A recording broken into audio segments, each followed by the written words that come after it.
Hola, mi nombre es Diana Cázares y a continuación les presento el trabajo titulado La literacidad disciplinar y su relación con los errores en el proceso traductor en el marco de este Foro de Estudios en Lenguas 2020. Este trabajo se desprende de una investigación que busca relacionar el concepto entre literacidad disciplinar con la traducción. La iniciativa nace a partir del rol que desempeño como formadora de traductores y del reconocimiento del problema que supone la presencia de errores de sentido en los ejercicios académicos de traducción que llevan a cabo los estudiantes de la licenciatura en traducción de la Facultad de Idiomas Extensión Ensenada en la Universidad Autónoma de Baja California. Se considera esto un problema debido a que las traducciones con errores de sentido se oponen a las características que enmarcan la entrega de esos ejercicios en versión final, al demeritar su calidad como tal. Por otro lado, la identificación de estos errores nos permite emprender una investigación con diseño no experimental, con enfoque mixto y un alcance descriptivo que busca como objetivo general caracterizar la incidencia de la literacidad disciplinar en la descripción de los errores de sentido que se encontraron en la muestra, la cual está compuesta por los errores identificados durante 2018 a partir de 267 ejercicios de traducción que se elaboraron en el marco de la asignatura Traducción del segundo idioma al español que se cursa en quinto semestre. Por cuestiones de tiempo, me voy a remitir en esta presentación a revisar 8 ejemplos de estos errores de sentido para discutir las implicaciones que tiene para el traductor en formación incluir prácticas de literacidad disciplinar en su proceso traductor y cómo incide su ausencia en la descripción de los casos encontrados. Cabe puntualizar que el análisis de los errores se realizó con base en un corpus paralelo, el cual se construyó a partir del fragmento en lengua original de cada ejercicio en el que se encontró algún error y el fragmento de la traducción correspondiente, del cual se muestra una imagen a manera de ejemplo. Ahora bien, el concepto de literacidad presenta ambigüedad dentro de la literatura en español que en ocasiones lo sitúa como sinónimo de alfabetización. Sin embargo, como señalan López Bonilla y Pérez Fragoso, en la actualidad se distingue entre alfabetización y literacidad. Para ilustrar el desarrollo histórico del concepto, me sirvo del siguiente esquema en el que apreciamos la inclusión del tema de la alfabetización en el discurso de la UNESCO, donde en 1958 se determinaba como alfabetizada a toda persona que pudiera leer y escribir. A partir de esta definición, que después resultaría rudimentaria, se le fueron sumando atributos al concepto a través del tiempo, principalmente a mediados de los años 60, cuando se revaloriza el rol que tienen habilidades funcionales en el área de desempeño de los ciudadanos, así como la suma de otros planteamientos que en los años 90 se dan acerca de las necesidades de adquirir conocimientos más allá de la lectura y la escritura. Sin embargo, el punto de inflexión que separa el concepto de alfabetización y literacidad se da por la incorporación de un enfoque sociocultural en los estudios de alfabetización, el cual termina por separar ambos conceptos y provoca el surgimiento de una nueva forma de pensar en las prácticas de lectura y escritura. Por ello surge el concepto de literacidad, que Barton y Hamilton definen como ante todo algo que la gente hace. No reside simplemente en la mente de las personas como un conjunto de habilidades para ser aprendidas y no solo yace sobre el papel, capturada en formas de textos para ser analizada. Esto nos permite entender entonces que la literacidad tiene que ver con los medios que emplean la lectura y la escritura para poder descifrarse, pero también con los procesos cognitivos, sociales, culturales, etcétera, que nos permiten descifrar. Para ampliar lo dicho, cito también lo referido por Casani, quien nos dice que la literacidad es un conjunto de habilidades que permiten el uso eficaz de textos dentro de una comunidad determinada. Dichas habilidades incluyen el manejo de la lengua, el conocimiento de la función de los roles de autor y destinatario, así como del sistema de valores que se asocia a una apuesta de una práctica letrada en particular. Como se puede ver desde aquí, esto es algo que se relaciona bastante con lo que hace el traductor, lo cual retomaremos más adelante. Ahora bien, en cuanto a los tipos de literacidad que se pueden identificar en la literatura, se puede mencionar la biliteracidad, la literacidad crítica, multiliteracidad, etc. Sin embargo, nos enfocaremos aquí en la llamada literacidad disciplinar, la cual se define como el tipo de práctica de literacidad que se da en el marco de un dominio específico y restringido, una disciplina donde la lectura y la escritura se ven como prácticas inherentes y esenciales, las cuales pueden ser producidas, aprendidas y enseñadas. A destacar el hecho de que la traducción es uno de los muchos campos disciplinarios en los que se exhibe la necesidad de saber leer y escribir con un alto grado de competencia, y en el caso particular de esta actividad profesional en más de una lengua. Con esto en mente, revisaremos algunos conceptos esenciales de traductología.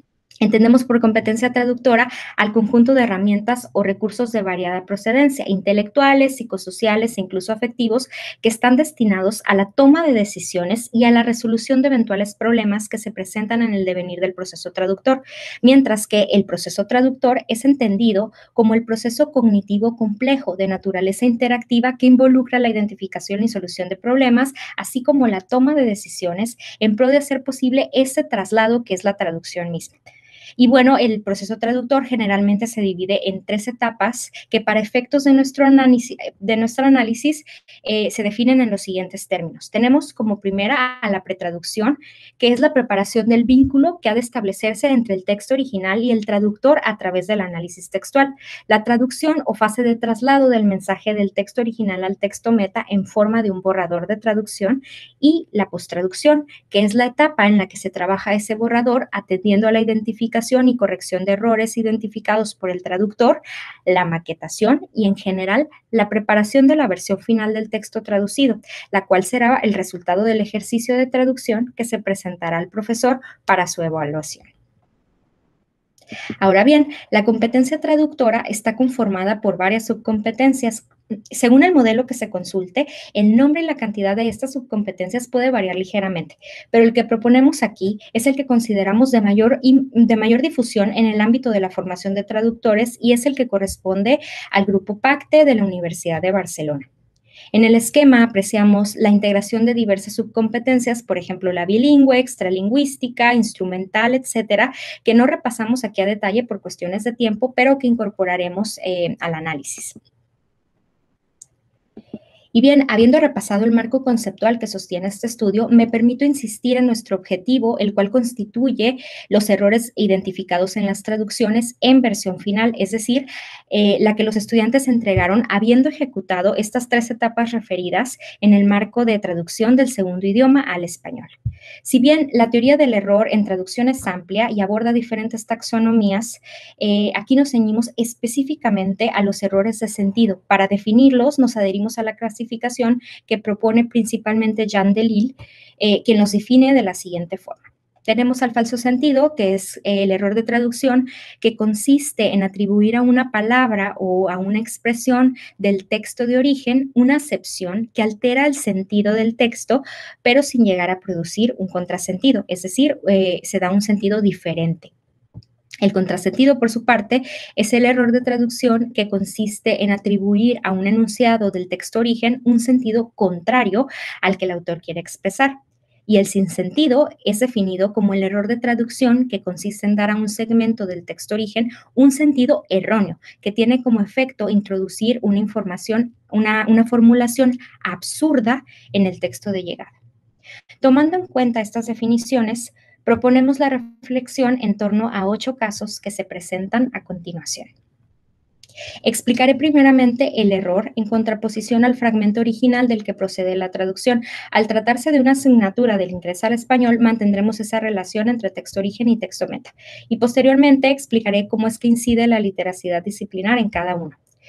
El primer caso proviene de un ejercicio de traducción de un publireportaje que abordaba las características de distintos vegetales para elaborar ensaladas. En un fragmento del original se expresaba: Try new and different vegetables, sliced, chopped, and slivered, to add flavor, color, and texture to your salads. Prueba verduras nuevas y diferentes en rodajas, picado y astillado para agregar sabor, color y textura a tus ensaladas. Vemos aquí que lo que se trasladó como participios en la traducción deja de manifiesto que el traductor comete falso sentido por no reflexionar primeramente en el plano gramatical de la oración que está redactando. Se puede apreciar que en el original, en inglés, esos atributos funcionan como adjetivos del sustantivo vegetables, cosa que el traductor pareció advertir en el primer elemento que enlista, ya que incorpora la preposición en. Sin embargo, a partir de ahí la oración se descompone incluso a razón de género y número porque se está hablando de un sustantivo plural femenino y lo siguiente resulta en picado y astillado.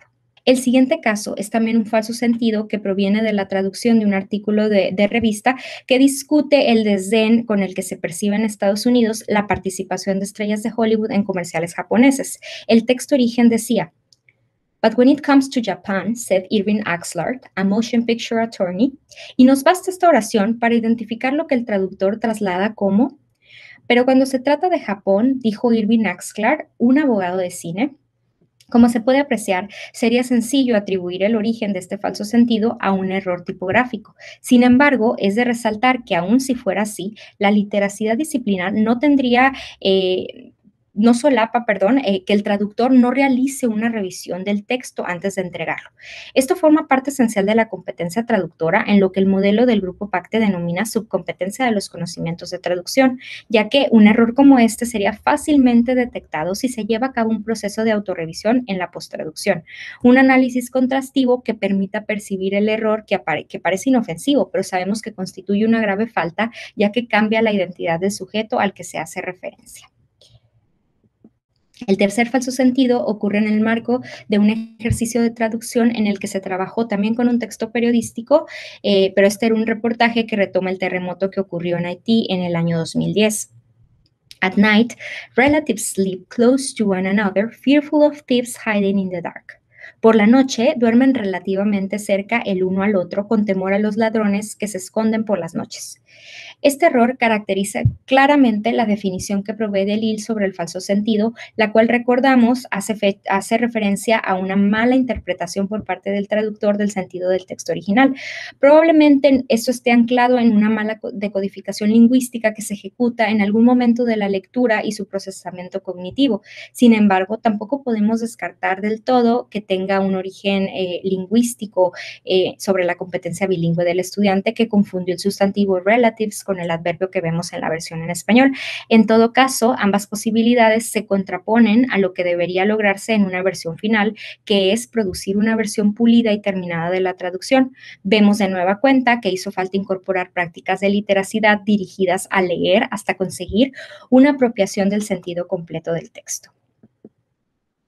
Pasamos ahora a revisar algunos contrasentidos encontrados en la muestra. El primero proviene de un texto emitido por la FDA en el que se establece una serie de recomendaciones dirigidas al público general en caso de apagones eléctricos e inundaciones. En cierta parte aparece: check to ensure that the freezer temperature is at or below 0 degrees and the refrigerator is at or below 40 degrees. Revise para asegurar que la temperatura del congelador esté a o bajo de 40 grados Fahrenheit y el refrigerador esté a o menor de 0 grados Fahrenheit. Vemos que el anterior también puede clasificarse a la vez como un sinsentido, pues hay falta de tildes y conjunciones que rompen la coherencia del fragmento y al final provocan justamente este tipo de error. Sin embargo, vamos a analizarlo principalmente como un contrasentido, porque entre lo que más llama la atención está esta inversión de las unidades de medida que provocarían, en caso de ejecutar la instrucción, un efecto diferente al deseado. Aquí la literacidad disciplinar incide desde la definición misma, que inicia por plantear su empleo para lograr el uso eficaz de textos dentro de una comunidad. Repito que en este caso esto puede verse afectado por el descuido del traductor, tal vez al menos modificando el tiempo que pudieran conservarse los alimentos dentro de estos aparatos. El segundo caso se trata de un artículo tomado de la prensa en Internet, en el cual se relatan anécdotas de personas que se han adherido a la tendencia de crear apellidos combinando el de los familiares. Se aprecia lo siguiente: it's not radical for a woman not to take her husband's last name, nor is it to create a new designation altogether. Es radical para mujeres tomar el apellido del hombre, ni es el crear por completo un apellido nuevo. Si bien esta versión traducida presenta más de un problema, nos centramos en la principal contradicción, que es la que se establece entre el original y la traducción, mientras que en el primero se estipula que esta práctica no es considerada opuesta a las convicciones de las mujeres que se adhieren a ella, la traducción dice que lo es. En este caso, se evidencia una falta de comprensión del texto original en su más pura esencia, puesto que el texto fortalece la misma idea a partir de anécdotas de todos los referidos, de modo que tal afirmación debe haber generado una alerta para el estudiante al momento de redactarla o de realizar una lectura del texto traducido como parte de la posttraducción. Finalmente, llegamos a los sinsentidos. Analizamos aquí 3 casos indicando, el ejercicio de traducción y el tipo de error que se produjo. El primero de ellos procede del mismo texto que se había referido antes en torno a la percepción de las estrellas de Hollywood que hacen comerciales en Japón. Este fragmento dice, with companies paying top dollar and promising to run the ads only within the confines of this insular nation, cuya traducción es con empresas pagando grandes sumas de dinero y prometiendo airar sus anuncios solo en los confines de esta aislada nación. El problema que presenta dicha versión recae en el verbo elegido, el cual es una invención del traductor, al menos con el sentido que intuimos que quiere plasmar en su texto, puesto que el diccionario de la RAE no cita en las 3 acepciones que ofrece del verbo ninguna que tenga que ver con la transmisión al aire de un programa de televisión. Eso se relaciona con falta de prácticas de literacidad que promueven un correcto empleo del vocabulario en la lengua origen y llegada, y es por tanto una falla que se relaciona con la subcompetencia bilingüe del traductor y también con la instrumental, pues ante la duda, una simple consulta al diccionario como la que comentamos habría resuelto la elección de otro verbo. Los siguientes 2 ejemplos provienen de un artículo publicitario en una revista que trata temas de bienestar general y se da en un contexto angloparlante. El artículo en cuestión expone los riesgos a la salud que produce el contacto con metales pesados. Observamos el primer caso que dice, the mercury then accumulates all the way up to the food chain in the tissue of a fish. According to the EPA, fish at the top of the aquatic food chain bioaccumulate methyl mercury. Enseguida tenemos esta traducción. Luego, el mercurio acumula en toda la cadena alimenticia en el tejido de los peces. De aucerdo con la EPA, el pescado en la cima de la cadena alimenticia acuática bioacumulan metilo de mercurio.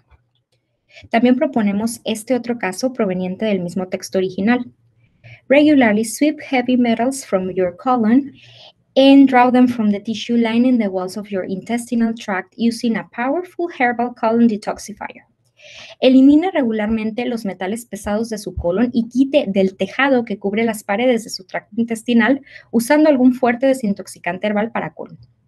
El análisis de las subcompetencias que integran la competencia traductora como fundamento de la literacidad disciplinar del traductor nos permite identificar que no se pone en marcha la subcompetencia bilingüe. Eso se manifiesta particularmente en esos detalles gramaticales que se advierten en los 2 casos anteriores.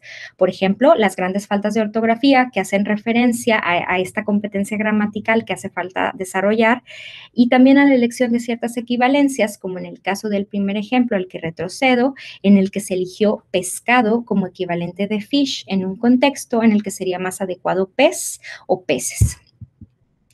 Todo esto nos lleva a concluir que los errores de sentido que acabamos de presentar denotan problemas que se producen dentro del proceso traductor que se lleva a cabo por parte de los alumnos y que no tienen que ver exclusivamente con la fase de comprensión del sentido del texto original, sino que se presentan de igual forma en la fase de reexpresión.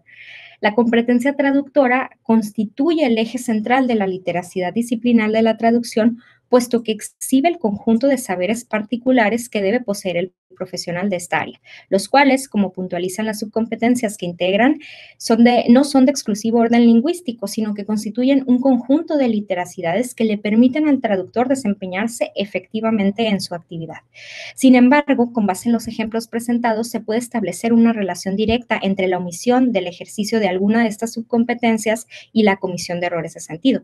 Esto, al mismo tiempo, se asocia con la supresión de la literacidad disciplinar dentro del proceso traductor que ejecutan los estudiantes en el marco de esta investigación. Además, los resultados permiten percibir una precipitación por parte de los estudiantes en cuanto a las fases del proceso traductor, en el cual se intuye una omisión total o parcial de la fase de posttraducción dirigida precisamente a la detección y corrección de errores, y no solo de sentido, sino de cualquier índole, que demerite la calidad de la versión final. Con base en las observaciones, es posible establecer que el fortalecimiento del ejercicio de esta importante etapa del proceso previene la aparición de errores que son fácilmente identificables en la posttraducción. Finalmente, lo anterior permite también elaborar una reflexión hacia la literacidad disciplinar en 2 ámbitos. El primero es teórico, ya que en la traductología es bien señalada la importancia que tienen las prácticas adecuadas de lectoescritura. Sin embargo, no es frecuente encontrar que se haga referencia de manera explícita al concepto de literacidad dentro del proceso traductor, tampoco al de literacidad disciplinar, y la realidad es que ninguna disciplina es ajena a su influencia. Por otro lado, hay una reflexión encaminada a lo práctico y en cómo esa asimilación teórica que estamos comentando se vería aplicable en el aula de traducción. En este punto incide tanto el programa académico en cuanto a su diseño, como también las propias prácticas de quienes estamos a cargo de la formación de estudiantes en este campo. Creemos que promover la gestión de calidad desde el aula es una forma de consolidar las competencias que deben desarrollar los futuros traductores, para quienes es fundamental no solo el hecho de producir traducciones terminadas sin errores de sentido, sino también es importante, como parte de su formación, saber identificarlos y corregirlos como parte del ejercicio pleno de su literacidad disciplinar. Estas son mis referencias. Y esto pone fin a la presentación. Estaré encantada de discutir cualquier cosa que no haya quedado suficientemente clara en la sesión de encuentro con los conferencistas. Muchas gracias.